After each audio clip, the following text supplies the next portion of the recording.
大家好，我是丽姐，欢迎大家来听相亲故事，感谢大家的订阅。今天给大家讲一个关于远嫁台湾的故事。这个故事发生在我一个远房亲戚身上，我们就叫她小芳吧。小芳是重庆人，在一家外企做行政工作，月薪7000多，在重庆这个城市来说，也算是个体面的工资了。小芳长得挺标致，1.65米的个子，皮肤白皙，在相亲市场上很受欢迎。可她总觉得重庆的男生配不上她，非要找个有前途的。结果在一次公司活动中，她认识了来自台湾的阿伟。阿伟是台中人，在重庆做贸易生意，比小芳大5岁，长相一般，但特别会说话，没几次见面就把小芳哄得晕头转向。阿伟说起台湾，那叫一个天花乱坠，说台湾生活多么精致，环境多么好，人均收入多高，连路边摊贩都开宝马，听得小芳心痒痒的。哎呀妈呀，我当时就劝她别光听人家嘴上说，得实地考察啊。可小芳哪里听得进去，满脑子都是台湾的美好生活，以为嫁到台湾就是人生赢家了。两人认识才半年，阿伟就向小芳求婚了。小芳二话不说就答应了，家里人劝都劝不住。我记得她妈妈打电话给我说，丽姐，你帮忙劝劝小芳，这事太仓促了。我跟小芳深谈了一次，问她，你了解台湾吗？了解阿伟的家庭背景吗？她满不在乎地说，我知道啊，台湾经济那么发达，比大陆强多了。阿伟家里在台中有房有车，他在重庆还租了豪华公寓呢。我当时就想，这孩子被台湾幻想冲昏了头脑。其实台湾和大陆的差距已经没有他想象的那么大了，甚至在很多城市，大陆的发展速度已经超过台湾了。但小芳根本听不进去，她脑子里的台湾还停留在20年前那个亚洲四小龙的印象中。婚礼办得很匆忙，小芳连阿伟家里都没去过，就跟着他飞到台湾了。临走前，小芳还在朋友圈发了一段话，告别内地，迎接更好的生活，以后就是台湾媳妇了。大家羡慕吧？看得我直摇头。小芳刚到台湾那会儿，给我发了不少照片。确实，台湾的环境很不错，空气清新，街道干净，到处都是便利商店和夜市。小芳说她特别喜欢台湾的这种生活节奏，不像重庆那么快，大家都很有礼貌，讲究生活品质。但问题很快就来了，阿伟带小芳回了台中老家，说是要给家人介绍，结果小芳一看懵了。阿伟家住在台中郊区的一个老旧社区，房子只有60多平米，装修很简朴，跟阿伟描述的豪宅差远了。更让小芳吃惊的是，阿伟的父母都是普通工人，已经退休了，家里条件相当一般。阿伟的姐姐是护士，姐夫在工厂上班，也是普通收入，这跟小芳想象中的台湾高收入家庭形象完全不符。小芳心里那个落差啊，简直比玉龙雪山还高，但她还是强撑着，毕竟已经嫁过来了，总不能一来就表现得很失望吧。第一次家庭聚餐时，阿伟的亲戚们都来了，7大姑8大姨的，10几口人挤在小小的客厅里，吵吵闹闹的。小芳被安排在主位上，大家都很热情地问这问那。小芳啊，听说你在大陆工资很高哦，做什么工作的呢？阿伟的二阿姨问道。小芳挺了挺胸脯说，我在外企做行政主管，月薪7000多人民币呢。她本以为这个数字会让大家惊叹，结果阿伟的亲戚们听了只是礼貌地点点头，没什么特别的反应。小芳心里觉得怪怪的，难道7000块在台湾不算高吗？晚饭后，阿伟的表姐悄悄跟他说，妹妹，7000人民币折合台币才3万出头，在台湾算是基本工资而已，很多服务业的起薪都有这个数了。啥？小芳当场就懵了，她在重庆可是白领阶层啊，怎么到了台湾就成基本工资了？她开始在饭桌上询问大家的工作和收入情况。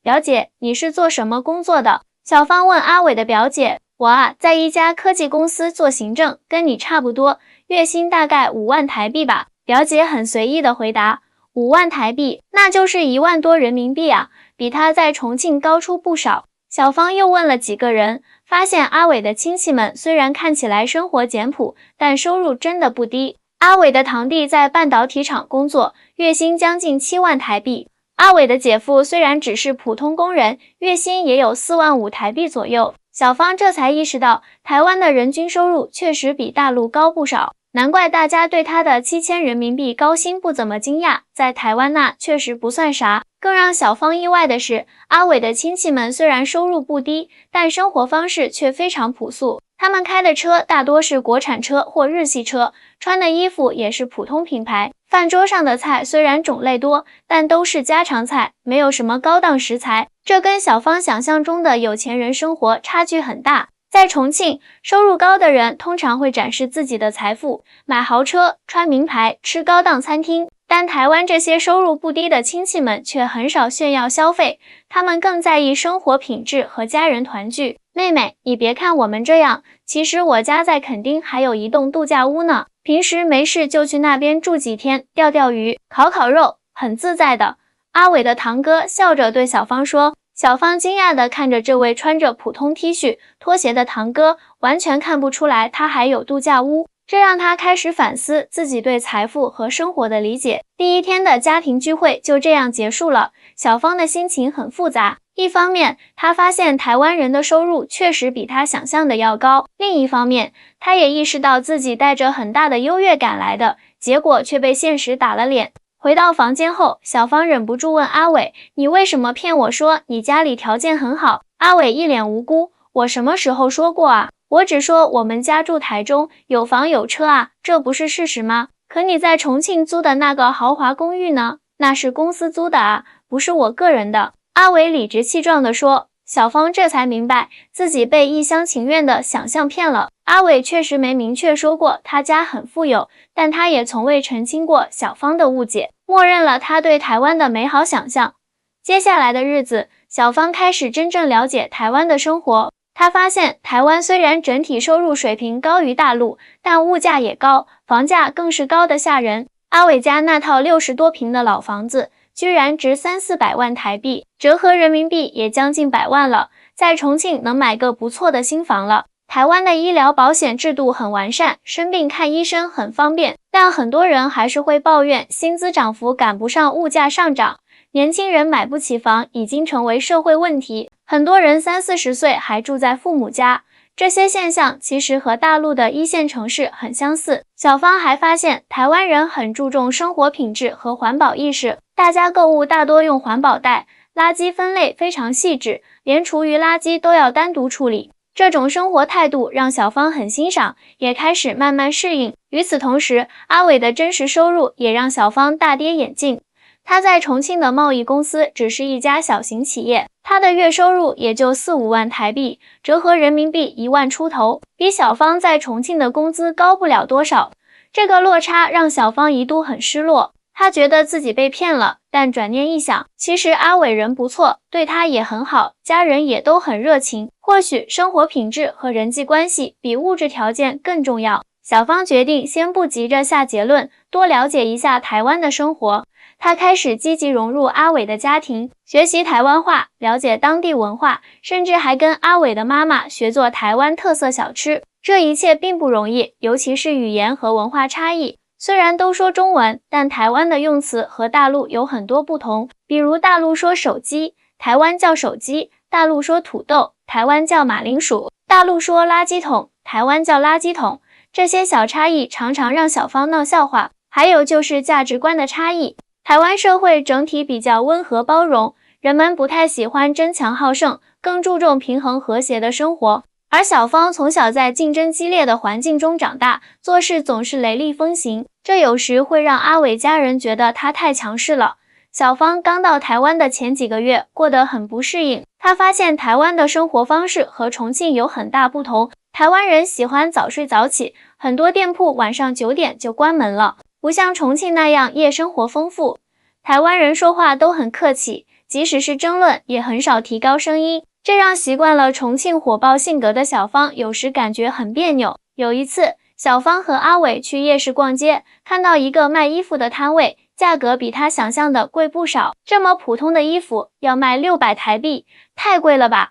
小芳大声抱怨道。摊主笑眯眯地说：“小姐，这是本土设计师的作品，面料也是进口的，价格很公道了。”小芳还想争辩，阿伟赶紧拉着她走开，小声说：“在台湾不要这样大声讨价还价，很丢脸的。小芳不解，在重庆菜市场不讨价还价才奇怪呢。台湾不一样，大家觉得商品价格是老板定的，消费者可以选择买或不买，但不应该让老板降价。阿伟解释道。这种文化差异让小芳很不习惯。在重庆，讨价还价是日常生活的一部分，是和商家互动的乐趣。但在台湾，人们更尊重商家定价，认为每个劳动者的付出都应该得到尊重。小芳慢慢发现，台湾社会对钱的态度和大陆很不同。台湾人不太喜欢谈论收入和财富，即使很有钱，也不会刻意炫耀。他们更重视生活品质和精神层面的满足，而不是物质上的攀比。这种差异在饮食文化上也有体现。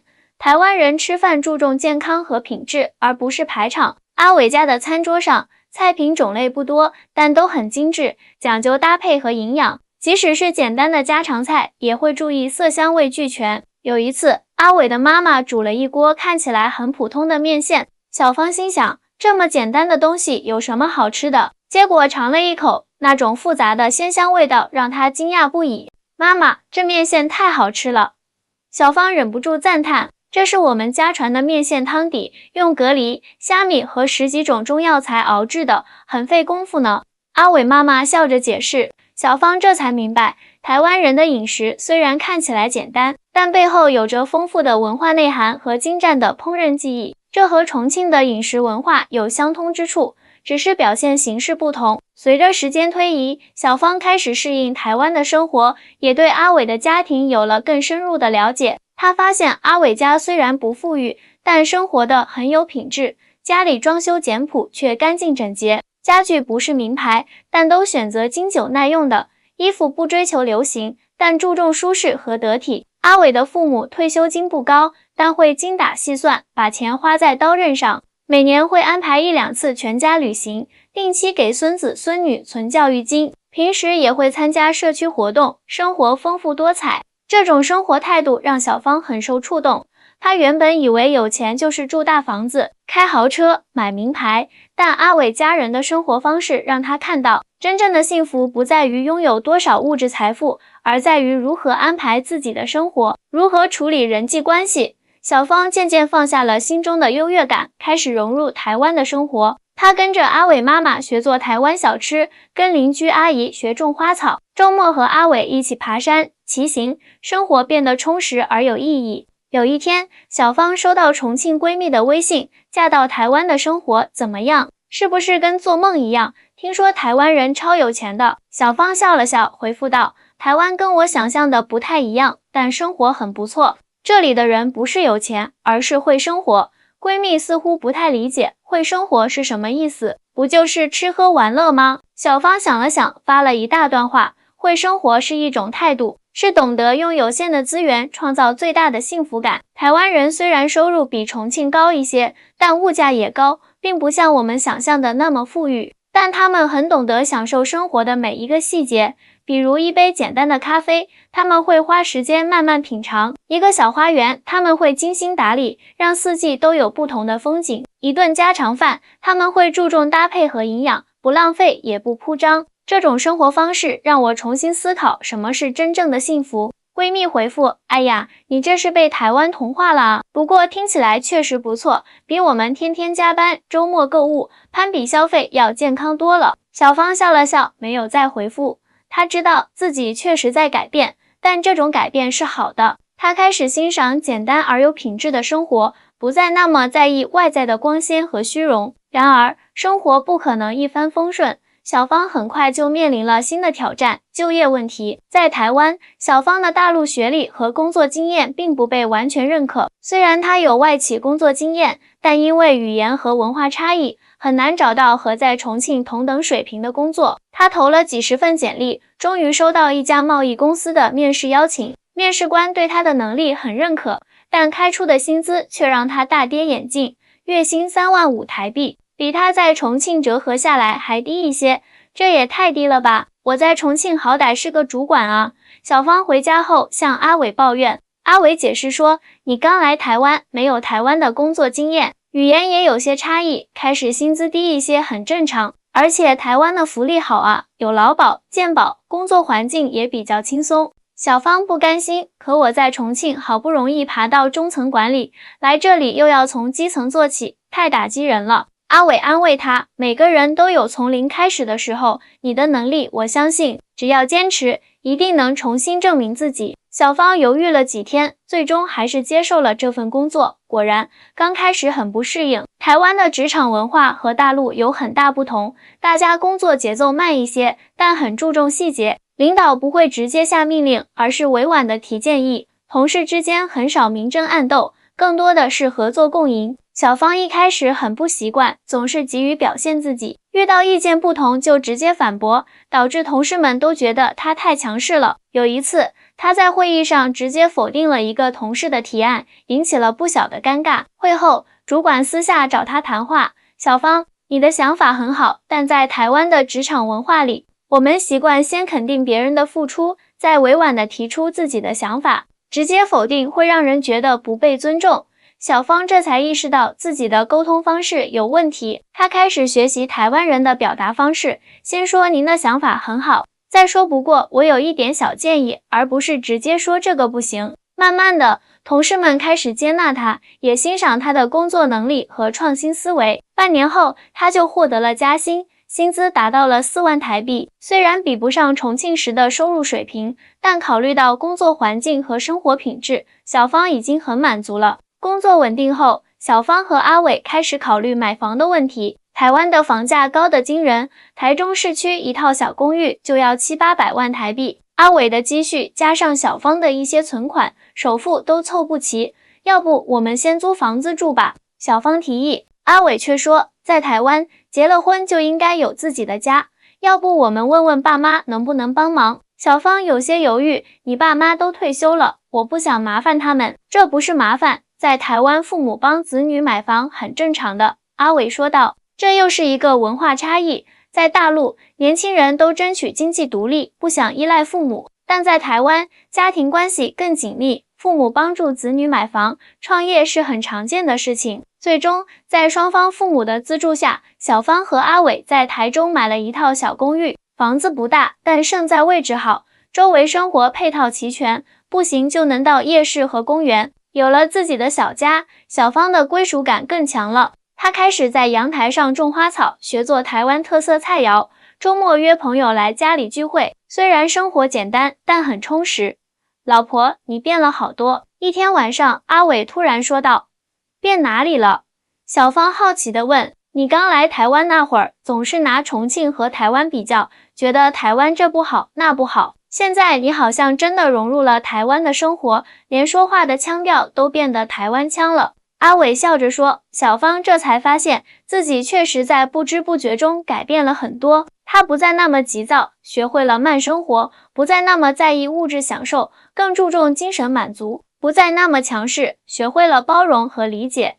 这些变化让她的生活更加平静和幸福。她开始理解台湾人常说的小确幸，那些日常生活中的小小幸福。清晨阳光透过窗帘的温暖，街角面包店飘来的香气，下班回家时家人的笑脸，周末郊游时的惬意时光。小芳也开始反思自己当初对台湾的刻板印象。她曾经以为台湾就是个落后的小岛，结果发现台湾在很多方面都很发达，医疗制度完善，社会保障健全，环保意识强，公共设施便利，人文素养高。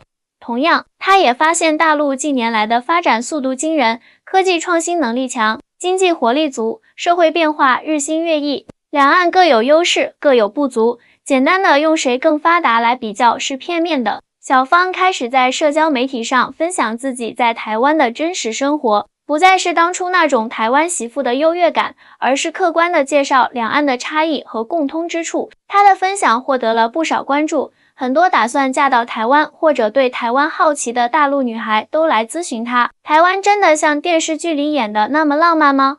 有人问，小芳回答，台湾的浪漫不在于豪车大房子，而在于生活中的小细节，比如丈夫会记得你喜欢的花，定期送你，比如一家人会一起准备年夜饭，其乐融融，比如邻居会在你生病时送来热腾腾的汤，这些看似平常的事情却是真正的幸福。听说台湾男人都很顾家，是真的吗？又有人问，这个因人而异吧，但整体来说，台湾的家庭观念确实很强。我老公下班后会主动做家务，周末会陪我逛街购物，过节一定会回家团聚。台湾社会比较强调家庭和谐，男性也被教育要尊重女性，关心家庭。小芳如实回答。通过这些分享，小芳不仅帮助了很多人了解真实的台湾，也让自己更加清晰地认识到两岸文化的差异和融合之处。她发现，虽然两岸在政治、经济、社会制度上有很多不同，但在文化根源和价值观念上有很多共通之处，比如对家庭的重视、对传统节日的庆祝、对美食的热爱、对教育的重视等等。3年过去了，小芳在台湾的生活已经完全稳定下来。她不仅在公司获得了晋升，月薪涨到了5万多台币，还和阿伟生了一个可爱的小女儿，取名叫乐乐。有了孩子后，小芳更深刻地体会到台湾社会的包容和温暖。小区里的邻居阿姨们会轮流来帮忙照顾孩子，公司也给了她充分的产假和弹性工作时间。这些在重庆时她想都不敢想。乐乐1岁生日那天，小芳特意办了一个小型派对，邀请了阿伟的家人和几位好友。席间，阿伟的姑妈笑着对小芳说：“记得你刚来台湾那会儿，总是拿重庆的东西比较，说这个不好那个不好，现在你都变成台湾媳妇了。”小芳有些不好意思地笑了。是啊，当初真是太幼稚了，以为自己月薪7000很了不起，结果发现那在台湾只是基本工资。不过现在想想，收入高低并不是最重要的，生活态度才是关键。阿伟的妈妈慈祥地摸了摸小芳的头，孩子，你能这么想就对了。人生在世，钱不是万能的，够用就好。最重要的是家人健康，生活开心。小芳深有感触地点点头。这几年在台湾的生活，彻底改变了她的价值观。她不再追求虚荣和攀比，而是学会了享受简单而有品质的生活。更重要的是，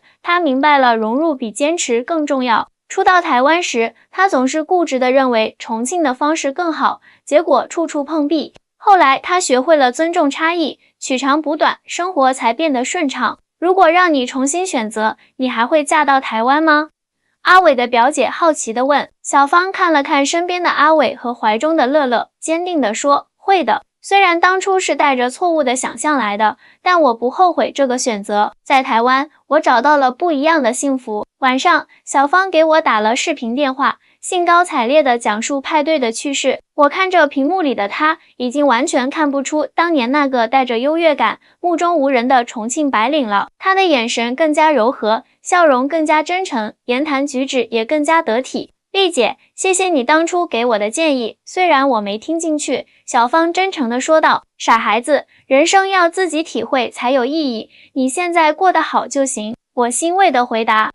我想对那些打算嫁到台湾或者其他地方的姐妹们说，不要带着刻板印象和优越感去新环境。每个地方都有自己的优点和不足，关键是你要用心去融入，去理解。小芳感慨道。对啊，无论是大陆人去台湾，还是台湾人来大陆，都要放下偏见，真诚交流。两岸同胞本是一家人，文化根源相同，只是因为历史原因走了不同的发展道路。我补充道。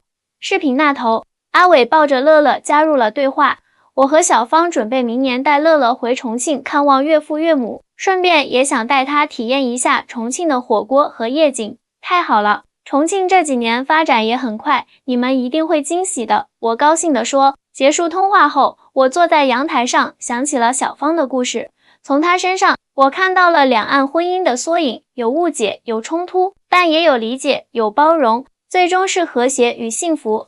我想，对于那些打算跨越海峡寻找爱情的年轻人，最重要的不是对方来自哪里，也不是收入高低，而是价值观是否相合。是否愿意为对方改变自己，共同创造美好的生活？亲爱的听众朋友们，这就是今天分享的故事。希望小芳的经历能给大家一些启示，无论是恋爱还是婚姻，都不要被表面的光鲜和偏见所蒙蔽，要用心去了解对方的真实状况和内在品质。同时，也提醒即将远嫁的姑娘们，不要带着优越感去新环境，要学会尊重差异，融入当地生活。